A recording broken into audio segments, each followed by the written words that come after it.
off in the Maker's Mark, Breeders' Cup, Filly and Mare Turf. And no surprise as In Italian fires out and quickly takes command, hugging the rail and opening up a couple in the first few jumps. Fev Rover is up and on the pace, and here's State Occasion flashing sharp early speed too.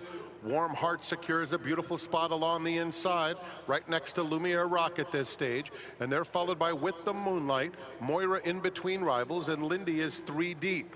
Win Marilyn is on a tight hold on the outside of Inspiral, who moves up willingly along the inside. Inspiral picking up a couple of spots while tugging her way forward at the back of the field, Didia and McCulloch. Moving into the first turn with In Italian, the boss, has it by a length. State Occasion is racing in second. Fev Rover covers Warm Heart, who's down on the inside. They're a joint third. Lumiere Rock right together. With the Moonlight is inside of her. A little bit keen with those blue silks, 4.5 lengths off the lead. Then comes Moira racing in mid-pack. Inspiral is comfortable inside of her, a length and a half clear of Lindy. Then it's Win Marilyn, Didia second to last, and McCulloch continues at the back of the field. With less than a half mile to go, In Italian sailing along by a length. State Occasion has been second the whole way. Warm Heart saving ground inside Fev Rover. Those two have raced as a team throughout. Lumiere Rock, yellow colors, trying to move up now, has 4 lengths to come. Then it's With the Moonlight, followed by Moira. Inspiral awaiting some racing room. Blue Cap in between horses. Didia trying to launch a bit outside of her. They're at the top of the stretch. In Italian and State Occasion are head-to-head.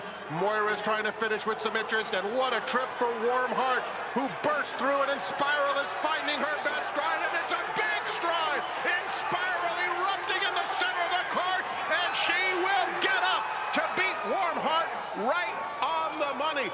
Vintage Frankie Dettori. Randy Moss was just saying they're expected to bring Inspiral back next year at age 5. Oftentimes they retire after their 4th year. Just like you, Frankie. How, you know, you were supposed to retire and all. Talk to us about how this farewell tour has gone. Well, amazing. I mean, listen, I loved America, especially California last winter, so much. Then I retired for 1 week and I changed my mind. I thought, how can you beat this? Fabulous. Well, in your defense, in your farewell tour, you won 33 stakes races. This is now your 27th group or graded stakes. That would be a career for most people. Did you expect for your farewell tour to be so successful? No, I mean, the support of the people has been phenomenal. I mean, I can't go without the horses. I mean, she's been a star. You know, again, she beat the boys. Today, first time over the straight, but she showed what she can do. You've ridden her in every single one of her races. If she comes back next year, do you go anywhere to ride her? Well, I'd be disappointed if I'm not on her, but this all depends to the owners. But listen, we got the job done for England and the Chivoli Park team and Gosden and Thady. So it's a great relief for me because I thought this was my banker for the week. Frankie, when I read your book, you said that Frankie Dettori is the showman, but Lanfranco Dettori is the jockey. So tell me about the ride that Lanfranco just put on this horse. Well, I was on the fence. I took the easy option. I took her out. She usually takes off like 200 meters to get in top gear. And once I got in top gear, you see how she galloped out. She was smoking. Yeah. Absolutely. And what a good girl. Well done. We're going to hear from Jhon Gosden right now. He's with Nick. Congratulations. He is indeed, and he's receiving congratulations from Annie Richardson and Chris Richardson of Chivoli Park Stud. And wife Rachel, Jhon and Rachel lived here, of course, in California for many years, where Jhon trained. Had a winner at the first Breeders' Cup with Royal Heroine. Jhon, you've had many great Breeders' Cup moments. For sheer nerve-wracking excitement, where does that figure? Well, she's never the quickest out the gate, but I was hoping that Chad's filly would set stronger fractions. In Italian. Saw them hang up in Italian, yeah, Chad Brown trains. And when I saw those fractions, 112 and 4, nearly 113, I thought, where we are, it's impossible on this turf course.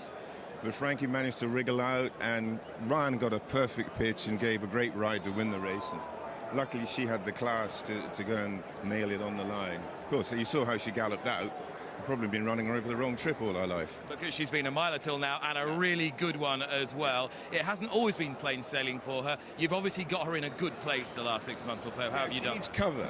The one great time at 7 to 1 on she had no cover. She must get cover. She got more cover than wanted and no pace. But I think if people understand American racing on this turf course, it's nigh impossible to come from where she did off those fractions and get up and win. So full marks to the filly. Jock did well. He stayed cool.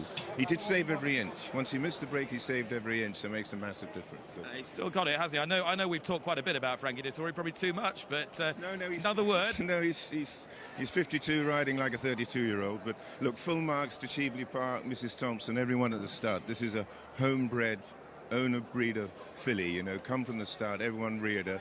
Champion at 2, champion at 3, and now does this. Extraordinary. And they did it in this race with Queen's Trust as well. They've done this as well before, exactly. Well done, Jhon. Thank you. Subscribe to Racing TV's YouTube channel now to watch more great races like this.